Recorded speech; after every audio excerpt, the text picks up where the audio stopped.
क्या आपको भी अक्सर कमर में दर्द महसूस होता है और ये दर्द आपकी टांगों तक जाता है? ये दर्द अक्सर 21 से 40 साल के लोगों को इफेक्ट करता है और बहुत सारे लोगों की जिंदगी इस दर्द की वजह से मुतासिर हो जाती है। अगर आप जानना चाहते हैं कि इस दर्द की क्या वजूहात हैं, इसका घर पे क्या इलाज है और इसका मेडिकल और सर्जिकल ट्रीटमेंट क्या है, तो इस वीडियो को एंड तक जरूर देखिएगा। अस्सलाम वालेकुम, मेरा नाम डॉक्टर फैजान अली है और आज की इस वीडियो में हम बात करेंगे कि शियाटिका क्या है।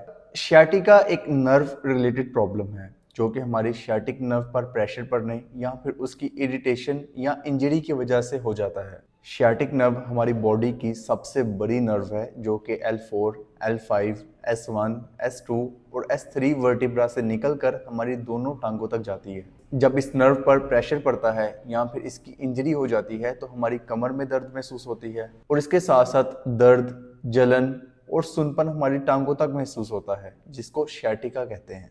अब हम बात करेंगे कि शियाटिका की वजूहात क्या क्या है। शियाटिका की वजूहात को समझना इसके इलाज के लिए बेहद ज़रूरी है, क्योंकि मुख्तलिफ लोगों में इसकी मुख्तलिफ वजह होती है और जब तक आप उस वजह को नहीं अंडरस्टैंड करेंगे आप शियाटिका के दर्द को ठीक नहीं कर सकते।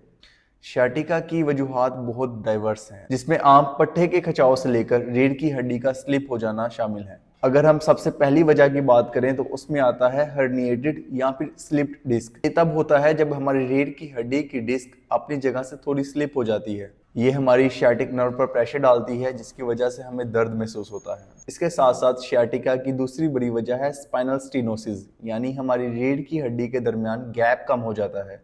जब ये गैप कम हो जाता है तो ये भी रीढ़ की हड्डी को इंजर कर देता है। तीसरी बड़ी वजह है पिडीफॉर्मिस सिंड्रोम। पिडीफॉर्मिस एक मसल होता है जो कि हमारी हिप के ऊपर मौजूद होता है। जब इस मसल पर खिंचाव पड़ता है तो ये भी शियाटिका की वजह बन सकता है। इसके अलावा पुअर पोस्चर यानी ठीक तरह से ना बैठना, सीडेंटरी लाइफस्टाइल यानी एक्सरसाइज वगैरह ना करना, ओबेसिटी यानी मोटापा और हैवी लिफ्टिंग करना भी शियाटिका की वजह बन सकते हैं। अब हम बात करेंगे कि शियाटिका की अलामात क्या हैं। शियाटिका की अलामात में कमर में दर्द होना, हिप्स में दर्द होना और दर्द का टांगों तक जाना शामिल है। ये दर्द टांगों की पिछली जगह को इफेक्ट करती है और वहां पर सुनपन, जलन और दर्द महसूस होती है। ये दर्द एक ही टांग में जाती है और कभी कभार दोनों टांगों को भी इफेक्ट कर सकती है। इसके साथ साथ ये दर्द ज्यादा बैठने और खड़े रहने से बढ़ जाती है, जिसकी वजह से मरीज का चलना फिरना मुतासिर हो जाता है। अगर आप यहाँ तक आ गए हैं तो आपको यकीनन मेरी वीडियो इन्फॉर्मेटिव लगी होगी और अगर मेरी वीडियो इन्फॉर्मेटिव लगी है तो वीडियो को लाइक करें और मेरे चैनल को भी जरूर सब्सक्राइब कर लें। अब हम बात करेंगे 4 से 5 उन चीजों की जिनकी मदद से आप शियाटिका को घर पर ही ठीक कर सकते हैं। शियाटिका को घर पर ठीक करने के लिए सबसे पहले नंबर पर आती है चंद एक एक्सरसाइजेस, जिसमें नंबर 1 है पिडीफॉर्मिस स्ट्रेच। पिडीफॉर्मिस, जैसे मैंने आपको पहले भी बताया, वो मसल है जो कि हमारी हिप के ऊपर मौजूद होता है। जब आप इस मसल को स्ट्रेच करते हैं तो ये भी शियाटिका को रिलीव करने में मदद करता है। इसके साथ साथ दूसरे नंबर पर आता है नी टू चेस्ट स्ट्रेच। इस एक्सरसाइज की मदद से हमारी कमर के मसल्स रिलैक्स होते हैं और शियाटिका की दर्द कम हो जाती है।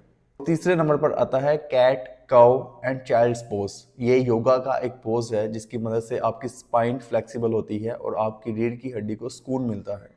इसके साथ साथ अगर आप रोजाना 15 से 20 मिनट वॉक करेंगे तो वो भी शियाटिका के दर्द को कम करने में मदद करेगा। इन एक्सरसाइजेज के साथ साथ अगर दर्द फिर भी रहे तो आप हीट एंड कोल्ड थेरेपी का इस्तेमाल भी कर सकते हैं, जिसकी मदद से आपके पट्टे रिलैक्स होंगे और वहां पर इन्फ्लेमेशन भी कम हो जाएगी। इन चीज़ों के साथ साथ जो सबसे ज़रूरी चीज़ है वो है प्रॉपर पोस्चर मेंटेन करना। जब आप बैठें तो आपकी बैक बिल्कुल स्ट्रेट हो। साथ साथ जब आप सोएं तो अपने नीज के दरमियान एक सराहना रख लें, इससे भी आपकी वर्टिब्रा रिलैक्स होती है। और इसके साथ साथ जब भी आप बैठें तो लगातार एक ही सीट पर ना बैठें, बल्कि 30 से 40 मिनट के बाद थोड़ी सी वॉक लाजमी करें। अगर इन सब टेक्निक से दर्द कम ना हो या दर्द मजीद बढ़े और आपकी ज़िंदगी को मुतासिर करे तो आपको चाहिए कि किसी ऑर्थोपेडिक या फिर न्यूरो सर्जन को लाजमी दिखाएं और दर्द की अद्वियात को सही डोज के मुताबिक ही इस्तेमाल करें। अगर इन एक्सरसाइजेज और होम रेमेडीज की मदद से दर्द कम ना हो और दर्द मजीद बढ़ जाए और आपकी रोज़मर्रा की ज़िंदगी को मुतासिर करे तो आपको चाहिए कि मेडिकल ट्रीटमेंट लाजमी ले। उसमें अक्सर डॉक्टर्स पेन किलर और मसल रिलैक्सेंट एडवाइस करते हैं, जिनकी मदद से शियाटिका को ठीक किया जा सकता है। शियाटिका में फिजियोथेरेपी का भी बहुत अहम रोल है, जो कि इन्फ्लेमेशन, मसल स्पैज्म और नर्व इरिटेशन को कम करती है। अद्वियात से शियाटिका का इलाज ना हो तो नर्व ब्लॉक्स भी लगाने पड़ते हैं और कभी कभी सर्जरी भी रिकमेंड की जाती है। उम्मीद करता हूं कि आपको आज की वीडियो इन्फॉर्मेटिव लगी होगी। अगर आपको वीडियो इन्फॉर्मेटिव लगी है तो वीडियो को लाइक करें, चैनल को सब्सक्राइब करें और मेरी इस वीडियो को अपने दोस्तों के साथ लाजमी शेयर करें। अपना और अपने प्यारों का ख्याल रखें। अल्लाह आपका और मेरा हामी नासिर हो। खुदा हाफिज़।